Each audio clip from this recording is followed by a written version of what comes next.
अच्छा, तो आपका आज मुकम्मल हो गया है। तो already find the finish part, इनको ब्लॉकिंग तो शुरू हो सकते हैं, फिर पैचअप हो गया। क्यों?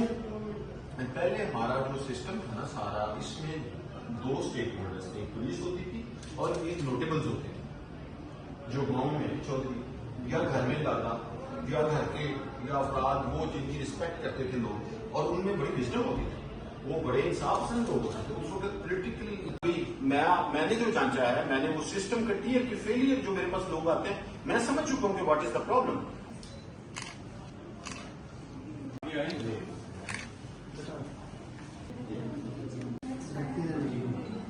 आप लोग आते जाएंगे सारे।